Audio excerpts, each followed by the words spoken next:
दोस्तों, आज का कैप्सूल एक बार फिर स्मार्ट बोर्ड पर। लेकिन ये शुरू करने से पहले मैं आपको एक बात बताना चाहता हूँ। काफ़ी लोगों ने, काफ़ी सब्सक्राइबर्स ने हमसे ये बोला है कि साहब we want you to make content in English. हम चाहते हैं कि आप अंग्रेजी में कंटेंट बनाएं, क्योंकि हमारे जो साउथ इंडिया के भाई बहन हैं they are more comfortable in English, और एनआरआईज हैं वो बहुत ज़्यादा कंफर्टेबल हैं कई सारे लोग इंग्लिश में। तो फिर हमारा एक टाई अप हुआ टाइम्स ऑफ इंडिया ग्रुप के साथ। तो टाइम्स ऑफ इंडिया ग्रुप में टाइम्स इंटरनेट लिमिटेड है, उनके साथ हमारा टाई अप हुआ और ओपन कॉलर का जन्म हुआ है। जैसे मैं स्मार्ट बोर्ड पे भी समझाने वाला हूं, उसी तरीके से ओपन कॉलर में इंग्लिश में एक शो लेकर आया हूं, जो कि कभी just me in front of the camera, piece to camera, कभी कभी स्मार्ट बोर्ड के आगे। इस तरीके से इंग्लिश में कंटेंट आपके लिए लेकर आए हैं, डिफेंस का, जियोपॉलिटिक्स का और कई इंटरेस्टिंग सब्जेक्ट्स के बारे में। तो इसके लिए आपको टाइम्स ऑफ इंडिया की वेबसाइट पे जाना पड़ेगा, या फिर आप टाइम्स ऑफ इंडिया के ऐप को डाउनलोड कीजिए और वहां पे देखिए। अभी कल ही हमने एक एपिसोड रिलीज किया है, उसका लिंक मैंने डिस्क्रिप्शन में डाल दिया है, आप जाके क्लिक कीजिए and watch that episode. It's a very very interesting episode, आपको बड़ा मजा आएगा। इट्स अ फ्रेश एपिसोड, कल ही शाम को रिलीज हुआ है, तो आप जाइए देखिए, go on the description box, link है, क्लिक कीजिए एंड वॉच इट। फिर फीडबैक दीजिएगा, बताइएगा कैसा है। Now, India eyes entry into European 6th generation fighter program and what it means। दोस्तों, ये बहुत बड़ी बात है। आपको पता है कि India is struggling with engines। हमारे कुछ लेगेसी प्रॉब्लम्स रही हैं भारत में, और आज से नहीं रही हैं, डे वन से रही हैं कि साहब ये टेक्नोलॉजी नहीं है, ये टेक्नोलॉजी। पहले तो भारत के पास पैसा नहीं था, जब बहुत सारा पैसा आ गया फिर उसके बाद टेक्नोलॉजी की कमी हुई। अब टेक्नोलॉजी ऐसी चीज नहीं है कि आपने चेक काटा और टेक्नोलॉजी आ गई। टेक्नोलॉजी को बनाने में दशकों लग जाते हैं, डेकेड्स लग जाते हैं किसी भी टेक्नोलॉजी को बनाने में। और आप कितना भी पैसा दें, जो देश ऑलरेडी वो टेक्नोलॉजी ओन करते हैं वो बड़ी मुश्किल से आपको टेक्नोलॉजी देते हैं। बहुत आपको पापड़ बेलने पड़ते हैं, तब जाके वो टेक्नोलॉजी अगर आपको दें तो दें, वरना नोबडी वांट्स टू गिव, वो आपको 90% टेक्नोलॉजी ट्रांसफर कर देंगे और 10% जो बड़ा क्रूशियल पार्ट है वो आपको नहीं देंगे। आप राफेल खरीदे, पूरा राफेल आप भारत में बना लीजिए, और सोर्स कोड नहीं देंगे आपको। तो ऐसी चीजें होती हैं। अब भारत ने बोला है कि before the platform is launched we would like to be a part of it. अभी भारत में चल रहे हैं 4th generation and 4.5 generation.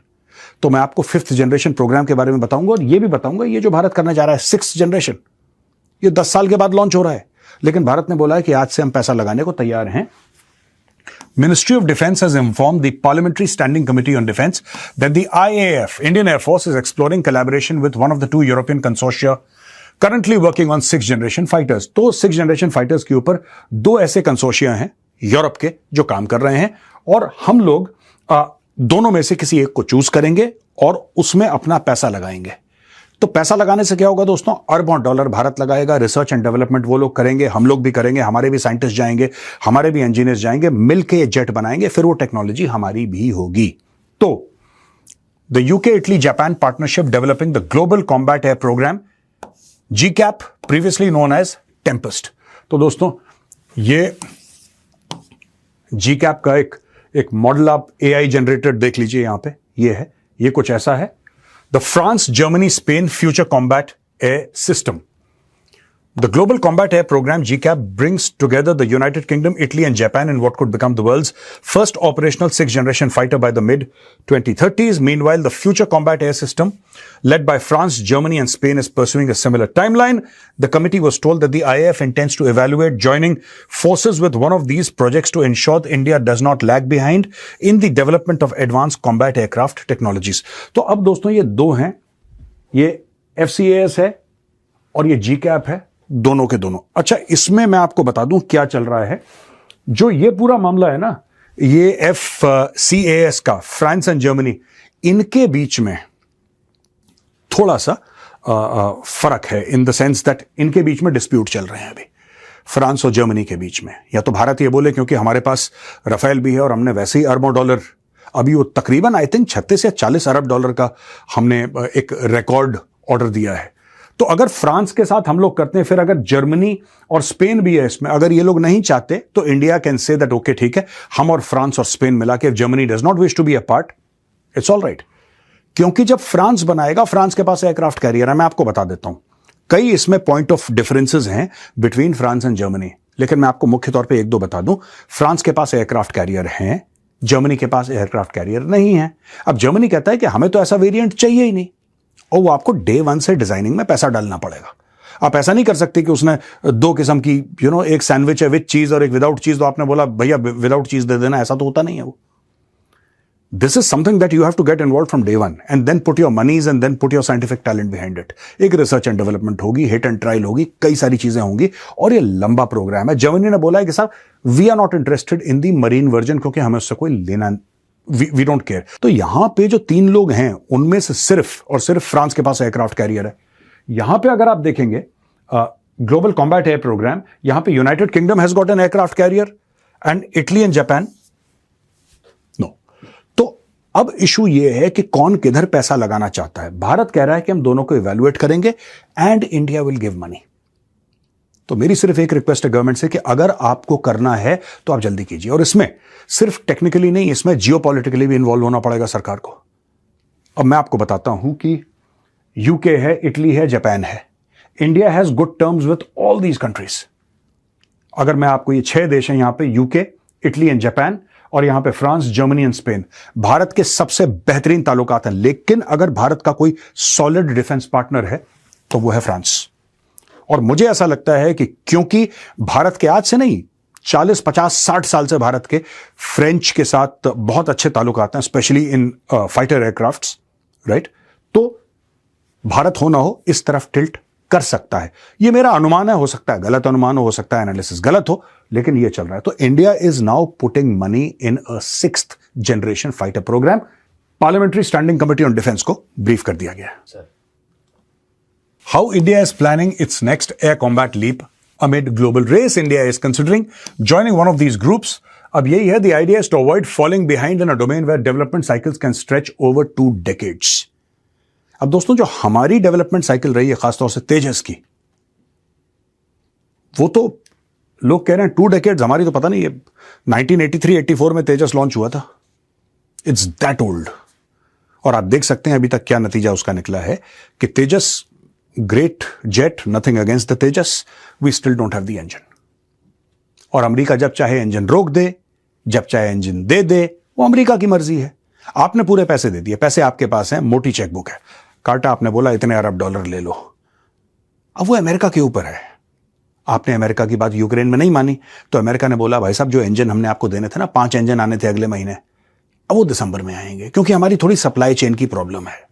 Nobody will say कि क्योंकि आपने यूक्रेन में हमारा सपोर्ट नहीं करा, या आपने ये नहीं करा, वो नहीं करा, आपने तेल खरीदना रूस से बंद नहीं करा, इसलिए देयरफॉर ना। Nobody will speak that. दिल जैसे कि सप्लाई चेन के थोड़े से इश्यूज ना साहब, तो 6-8 महीने, तो आपका प्रोग्राम फिर 6-8 महीने, तो ऐसे 6-8 महीने करके बहुत समय हो गया है। The idea is to avoid falling behind in a domain where development cycles can stretch over 2 decades. Early participation would allow India access to cutting-edge technologies, including advanced propulsion, stealth design, and network-centric warfare systems. With 6th-generation aircraft are expected to integrate artificial intelligence, loyal wingman drones, and advanced sensor fusion. Collaboration is increasingly seen as essential rather than optional. ये loyal wingman का क्या चक्कर है, ये मैं आपको बता देता हूं दोस्तों।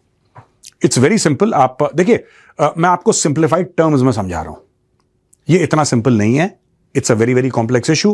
बेसिकली एक जहाज है विच हैज अ पायलट और does not have a pilot, वो बात की बात है, लेकिन अज्यूम करिए कि उसमें पायलट है, ठीक है। 6th जनरेशन की खासियत है कि एक तो स्टेल्थ है, ये इसके स्टेल्थ फीचर्स 5th जनरेशन से बहुत हाईली एडवांस्ड हैं। तो इसका सिग्नेचर रेडार में बड़ा छोटा है, ना के बराबर। आपको पता नहीं लगेगा कि जहाज आ रहा है, you'll think it's a bird और something like that, you will not know that it's like a proper fighter jet, ये आपको पता नहीं लगेगा। लेकिन coming back to the point, loyal wingman में ऐसा है कि जैसे एक जहाज है, कोई भी एक एयरक्राफ्ट है, और उसके आसपास उसी एयरक्राफ्ट की इकोसिस्टम के साथ ड्रोन्स चल रहे हैं, ठीक है। हो सकता है 5 ड्रोन हो सकता है 10 ड्रोन हो, और वो जो पायलट है इस हवाई जहाज का, जो मेन मदरशिप आप इसको कह लीजिए, he is controlling all the drones. उसका कंप्यूटर सारे ड्रोन्स कंट्रोल कर रहा है।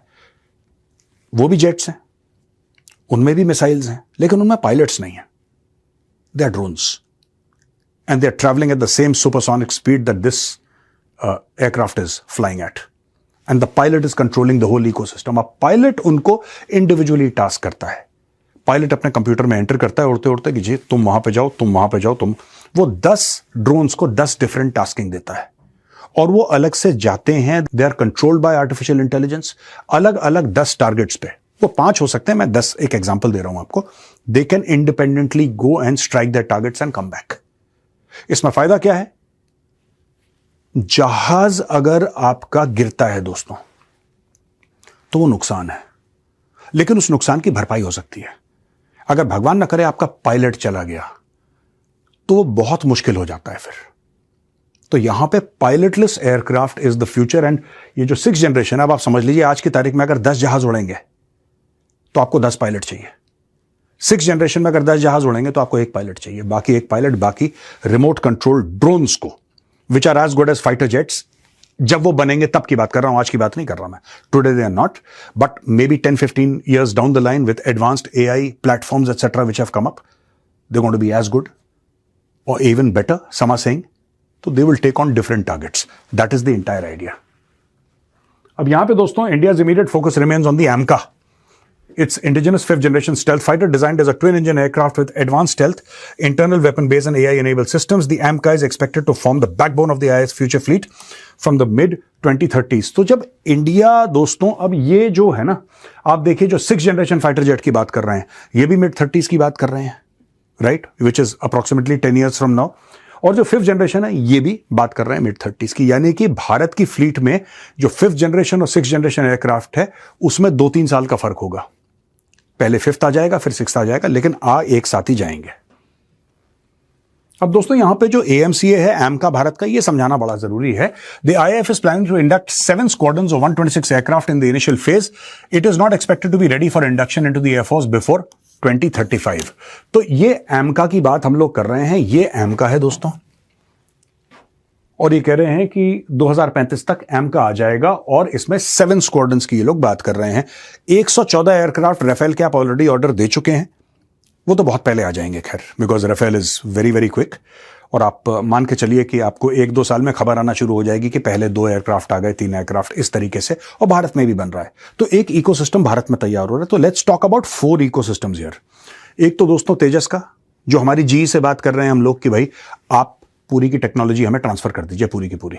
इंजन की मैं बात कर रहा हूं F404 की, आप उसकी ट्रांसफर कर दीजिए। F414 दूसरा है, Mark 2 के लिए है वो, उसकी, ठीक है। अच्छा, F414 जो GE का इंजन है, दैट पावर्स द AMCA, वो AMCA में लगता है। AMCA ट्विन इंजन है, यानी कि अगर आप एक successful 5th generation fighter jet चाहते हैं भारत में बने, तो आपको कंप्लीट ट्रांसफर ऑफ टेक्नोलॉजी चाहिए, यू नीड दैट। फिर बात चल रही है GE के अलावा सफरान से। साफरान का जो इंजन है दैट पावर्स द राफेल, वो राफेल का इंजन है, वो साफरान कंपनी बनाती है, उससे भी बात चल रही है। इसके अलावा यहां पे आप देखिए कि अगर हम 6th जनरेशन पे जाते हैं तो हमारा एक्सेस फिर बड़ी हाई एंड टेक्नोलॉजीज का होगा, क्योंकि हमने डे 1 से पैसा लगाया है। आपने तब नहीं खरीदा वो जब वो सब तैयार हो गया और बैटल टेस्टेड हो गया और दुनिया कहती है हाँ वेरी गुड, तब आप ना, आप कह रहे हैं कि मैं डे 1 से, मैं before when it is on the drawing board I am putting in the money because I trust that it's going to give me good dividends later. तो आपने डे 1 से उसमें पैसा लगाया है, तब आपका एक्सेस एक अलग लेवल का होगा। India seeks that access. अब Su-57 और F-35, अब दोस्तों इसमें मुझे ऐसा लगता है कि काफी हद तक क्लियर हो गया है। I have met a lot of officers of the Indian air force, veterans हैं ज्यादातर, क्योंकि जो सर्विंग ऑफिसर्स हैं वो तो बात नहीं करते ये सब, they don't talk very much about it, और कभी किसी ने कुछ ऐसा बोल दिया otherwise generally, but senior veterans they all say that F-35 could be a better platform, but you can't trust the Americans, and you can't trust the Americans because they'll always hold something back. They'll twist your arms. अगर आप F-35 ले लेते हैं America से, आपके पास पैसे हैं, आप ले लीजिए 5 स्क्वाड्रन, कोई दिक्कत नहीं है। अगर अमेरिका आपको देता है, और डोनाल्ड ट्रंप ने ऑफर किया था, अमेरिका पहली चीज तो उसको इंडिया में बनने नहीं देगा, क्लियर हो गया। दूसरी चीज, अमेरिका आपको वो वर्जन नहीं देगा जो अमेरिका खुद उड़ाता है, आपको एक लोअर वर्जन देगा। और तीसरी चीज, अगर आपने अमेरिका की बात नहीं मानी, जैसे आपकी अमेरिका की ट्रेड डील चल रही है, एक एग्जांपल दे रहा हूं आपको, अमेरिका की ट्रेड डील चल रही है आपके साथ और आप नेगोशिएट कर रहे हैं, यहां पे आपकी प्रॉब्लम हो जाती है चाइना और पाकिस्तान के साथ। अमेरिका को पता लग गया कि अब भारत को जरूरत है, राइट? तो अमेरिका बोलेगा यार आपको वो जो पुर्जे चाहिए थे ना, वो 5 बड़े क्रिटिकल, आप एक काम करो, अपना एग्रीकल्चरल सेक्टर जो है ना खोल दो, वरना वो 5 पुर्जे हम आपको, अब आप फंस गए।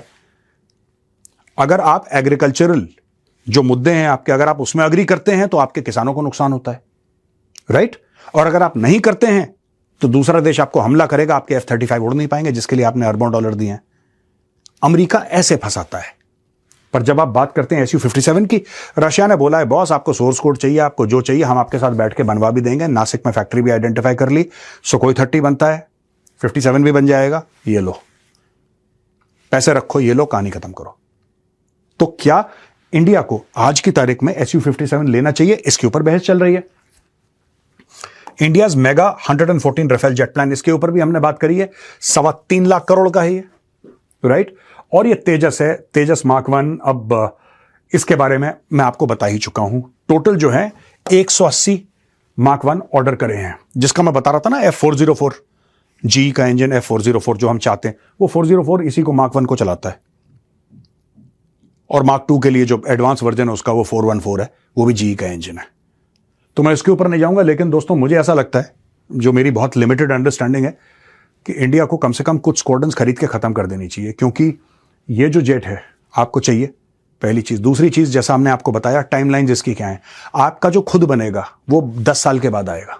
और 10 साल के बाद ऐसा नहीं कि 10 साल के बाद अचानक आपको 10 साल के बाद 2035 में वो बोलेंगे कि 7 स्क्वाड्रन्स ये पकड़ो, 7 स्क्वाड्रन्स। ना ना ना, उस 7 स्क्वाड्रन्स को बनते बनते भाई आपके 5-7 साल और लग जाएंगे।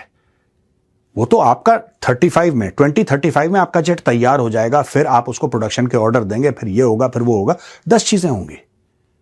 सो आपका डिले चलेगा प्रोग्राम, आपका 6th जनरेशन। अभी आपको स्टॉप गैप के लिए क्या चाहिए?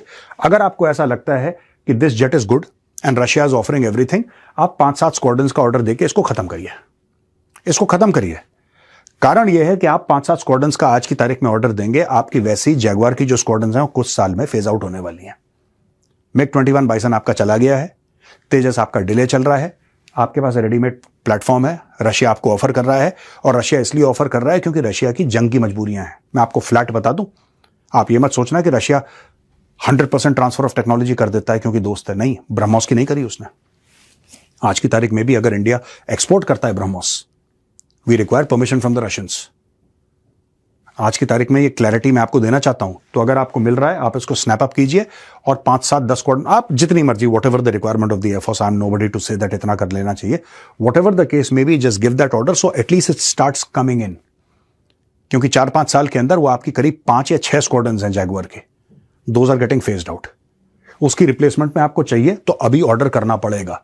बाकी जो 10-15 साल में आएगा वो 10-15 साल में आएगा। राफेल को टाइम लगेगा तो टाइम लगेगा, ये तैयार है, खत्म करो, आगे बढ़ो। यहां पे दोस्तों रशिया के अलावा 2 और देश हैं जिनके पास 5th जनरेशन फाइटर जेट्स हैं। 6th जनरेशन की बात कर रहे हैं। Global race intensified, China and US push ahead. China has already showcased prototypes of its 6th generation fighters, including tailless designs with advanced propulsion systems and stealth features. The United States is also moving forward with its next generation fighter with plans for a first flight before the end of the decade. These aircraft are expected to operate alongside unmanned loyal wingman drones, significantly enhancing combat capability. तो ये J-36 है, ये share करा है Chinese social media में। ये tailless है, इसकी टेल नहीं है, टेललेस डिजाइन है इसका। और F-22 है, which is currently called the finest 5th generation fighter jet in the world. इसका प्रोडक्शन बंद कर दिया है अमेरिकन ने, लेकिन ये कहते हैं कि सबसे कारगर है ये। F-35 है, इसके बारे में आप जानते ही हैं, जो केरला में 1 महीने के लिए पड़ा रहा था, टूरिस्ट डेस्टिनेशन बना दिया था उसने इस एयरपोर्ट को, जहां पे पड़ा हुआ था, तो 1 महीने वहां पे पड़ा रहा। But this is a very good jet. F-47 ये दोस्तों this is a 6th generation jet, loyal wingman के साथ जो यूएस काम कर रहा है, और ये है YFQ-42 ऑब्लिक YFQ-44। तो ये सारी की सारी चीजें दोस्तों चल रही हैं, और भारत ने बहुत अच्छा कदम उठाया है कि 6th जनरेशन प्रोग्राम में बोला है we'll throw a hat in the ring and let's see. अब जल्दी से, अब इसमें क्या है कि speed is of the essence. इस काम को सरकारी ना करा जाए, बनाई से सरकारी, आई मीन धीरे, हाँ बात चल रही है, अभी फाइल गई है, बाबूजी घर से नहीं, ये मत करना है क्विकली इवैल्यूएट करिए। जो एयरफोर्स कह रही है, एयरफोर्स की बिल्कुल, मैं यहां तक कहूंगा एयरफोर्स की हाँ में हाँ मिलाइए, साइन करिए, कहानी खत्म करिए, आगे बढ़िए, वरना फिर पीछे छूट जाएंगे। दुनिया 6th जनरेशन की बात कर रही है और 4th जनरेशन यहां पे तेजस की बात कर रहा हूं, स्ट्रगल कर रहा है। We should snap this up as quickly as possible.